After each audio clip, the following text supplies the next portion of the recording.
Hello friends, welcome to RVC classes. आज की video में हम डिस्कस करेंगे चैप्टर 1 भारत के संसाधन, जो कि संबंधित रहेगा क्लास 10th से। इस वीडियो में हम कुछ महत्वपूर्ण प्रश्नों को डिस्कस करेंगे जो कि बोर्ड एग्जाम के लिए बहुत ही ज़्यादा महत्वपूर्ण है और अक्सर एग्जाम में पूछे गए हैं। तो आइए देर न करते हुए अपने वीडियो को शुरू करते हैं। सबसे पहला क्वेश्चन रहेगा बहुविकल्पीय। क्या क्वेश्चन है? कौन सा कारक मृदा निर्माण के लिए सहयोगी नहीं है? कौन सा कारक मृदा निर्माण के लिए सहयोगी नहीं है? कि आप देख रहे होंगे कि ये क्वेश्चन जो है 2009 और 16 में आया हुआ है। इसलिए आपसे कहना चाहूँगा फिर से कि ये जो क्वेश्चन है बहुत ही महत्वपूर्ण है और अक्सर एग्जाम में पूछे गए हैं। इसलिए आप जो है हमारे साथ बने रहें और वीडियो के अंत तक जरूर देखें, वीडियो को अंत तक जरूर देखें। नेक्स्ट क्वेश्चन रहेगा, इसका आंसर जो रहेगा पहले बता दूं, कौन सा कारक मृदा निर्माण के लिए सहयोगी नहीं है? ऑप्शन है वायु और जल, सड़े गले पेड़ पौधे तथा जीव जंतु, शैल और तापमान, या पानी का इकट्ठा होना। तो जो इसका सही आंसर रहेगा फोर्थ रहेगा पानी का इकट्ठा होना, क्योंकि पानी के इकट्ठा होने से कोई जो है मृदा का निर्माण नहीं होता है, लेकिन वायु और जल, सड़े गले पेड़ पौधे तथा जीव जंतु, शैल और चट्टान जो हैं, तापमान जो हैं, ये मिलकर के जो हैं मृदा का निर्माण करते हैं। नेक्स्ट क्वेश्चन रहेगा, आंध्र प्रदेश और उड़ीसा के डेल्टा क्षेत्रों तथा गंगा के मैदानों में सामान्यतः कौन सी मिट्टी पाई जाती है? आंध्र प्रदेश और उड़ीसा के डेल्टा क्षेत्रों तथा गंगा के मैदानों में सामान्यतः कौन सी मिट्टी पाई जाती है? आप देख रहे होंगे कि ये जो क्वेश्चन है 2017 में आया हुआ है। ठीक, तो ये इसका जो सही आंसर होगा वो रहेगा जलोढ़ मिट्टी। आंसर क्या रहेगा इसका? बी रहेगा, सेकंड मतलब जलोढ़ मिट्टी इसका सही आंसर रहेगा। नेक्स्ट क्वेश्चन रहेगा थर्ड, मृदा संरक्षण के लिए समोच्च रेखा बंध बनाने की विधि प्रायः किस क्षेत्र में प्रयोग में लाई जाती है? मृदा संरक्षण के लिए जो समोच्च रेखा बंध बनाए जाते हैं ये कहाँ, किस क्षेत्र में प्रयोग में लाई जाती है? तो जो इसका सही आंसर रहेगा फर्स्ट रहेगा डेल्टा प्रदेश। इसका आंसर क्या रहेगा? डेल्टा प्रदेश इसका सही आंसर होगा। नेक्स्ट क्वेश्चन रहेगा फोर्थ,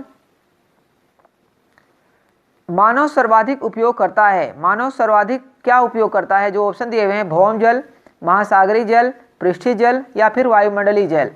तो भौम जल बोलते हैं जो भूमि के अंदर रहता है, महासागरीय जल मतलब जो महासागर वगैरह में रहता है, पृष्ठीय जल या फिर जो ऊपर रहता है मतलब जमीन के ऊपर ही पानी, या फिर वायुमंडलीय जल जो कि वायुमंडल में मिला रहता है, जैसे जलवाष्प जिसको हम बोलते हैं।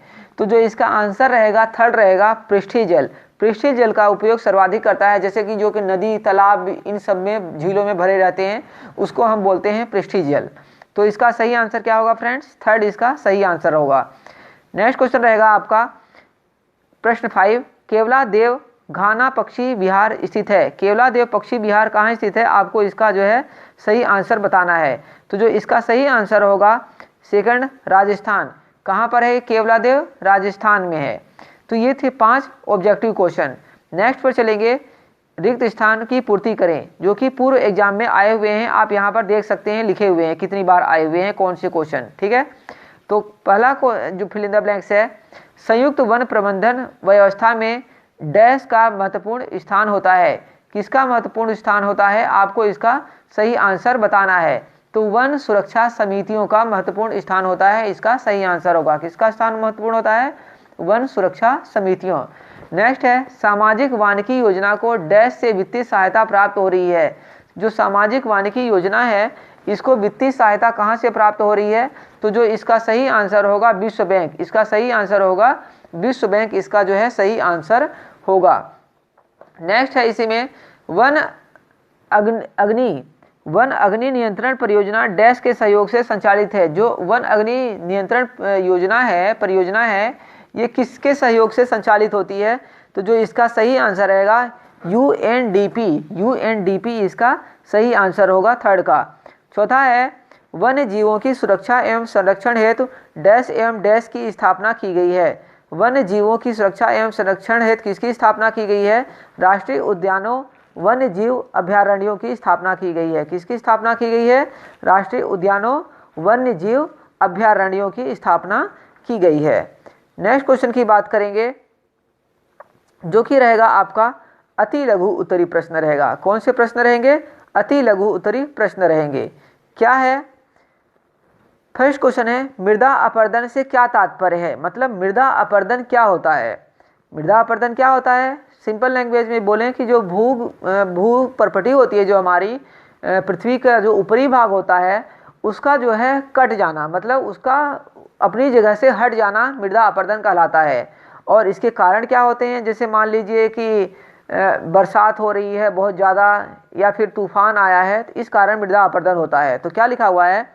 बहते हुए जल, हवा तथा जीव जंतुओं व मानव की क्रियाओं द्वारा भूपटल के ऊपरी उपजाऊ मिट्टी की परत के कट जाने, बह जाने और उड़कर अन्यत्र रूपांतरित हो जाने को मिट्टी का कटाव या मृदा अपरदन कहा जाता है। मृदा अपरदन क्या होता है? सीधे सीधे बोले तो मिट्टी की ऊपरी परत का कट जाना। और कटेगी कैसे? आप इतना तो बता ही सकते हैं कि कैसे कटेगी। मृदा अपरदन जो होता है मानव क्रियाकलापों द्वारा, बरसात द्वारा, तूफान द्वारा, इन सब कारणों के कारण मृदा का अपरदन होता है। नेक्स्ट क्वेश्चन रहेगा जो कि महत्वपूर्ण रहेगा, मृदा संरक्षण से आप क्या समझते हैं? मृदा संरक्षण क्या होता है आपको ये बताना है। अब मृदा, जब अपरदन आपने अभी पढ़ा तो मृदा संरक्षण भी आप समझ रहे होंगे। मृदा संरक्षण क्या हो गया? मिट्टी की ऊपरी परत को बचाना, यही मृदा संरक्षण होगा। तो क्या लिखा हुआ है? मिट्टी के अपरदन या क्षय को रोकना ही मृदा का संरक्षण है। बढ़ती हुई जनसंख्या के कारण प्राकृतिक संसाधनों का बड़े पैमाने पर विनाश हुआ है, इसलिए मृदा संरक्षण द्वारा विनाश रोकना आवश्यक है। नेक्स्ट क्वेश्चन रहेगा, भौम जल पाने के स्रोत क्या हैं? मतलब जो भौम जल होता है वो कहाँ से प्राप्त होता है? मतलब कहने का मतलब यह है कि जो भौम जल, जो भूमि के अंदर जल होता है, आप उसको कैसे प्राप्त करेंगे?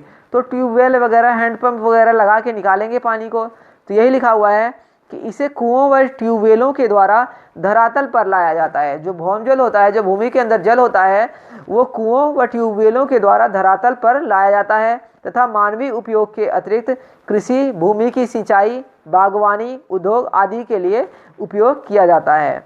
नेक्स्ट क्वेश्चन रहेगा, संशोधित वन नीति 1988 का मुख्य आधार क्या है? जो संशोधित वन नीति है 1988, इसका मुख्य आधार क्या है?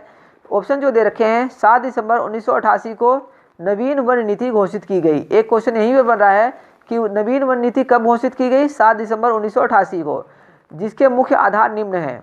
पर्यावरण में स्थिरता लाना, मतलब मुख्य आधार क्या है, क्यों की गई है ये? पर्यावरण में स्थिरता लाने के लिए, जीव जंतुओं व वनस्पति जैसी प्राकृतिक धरोहर की सुरक्षा करने के लिए और लोगों की बुनियादी जरूरतें पूरी करने के लिए। नेक्स्ट क्वेश्चन रहेगा, सामाजिक वानिकी योजना की सफलता का आधार क्या है? जो सामाजिक वानिकी योजना है इसकी सफलता का आधार क्या है, कैसे सफल है ये? तो सामाजिक वानिकी योजना की सफलता के आधार निम्न हैं।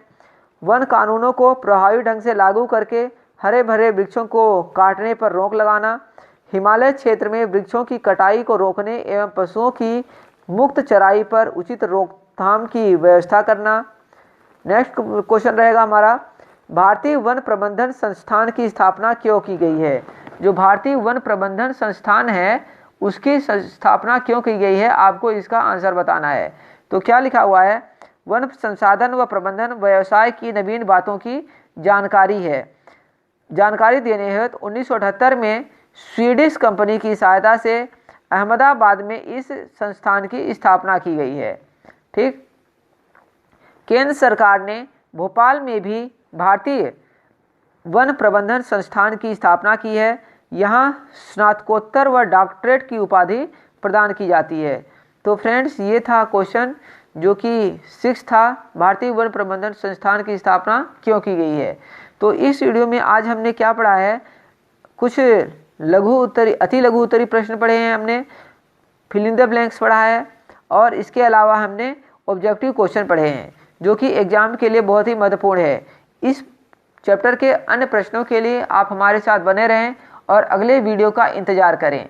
तब तक के लिए बहुत बहुत धन्यवाद। आप इस वीडियो को देखें और अपने फ्रेंड्स को भी शेयर करें ताकि वो हमारे साथ जुड़ सकें। Okay friends, thank you for watching this video. मिलेंगे नेक्स्ट वीडियो में।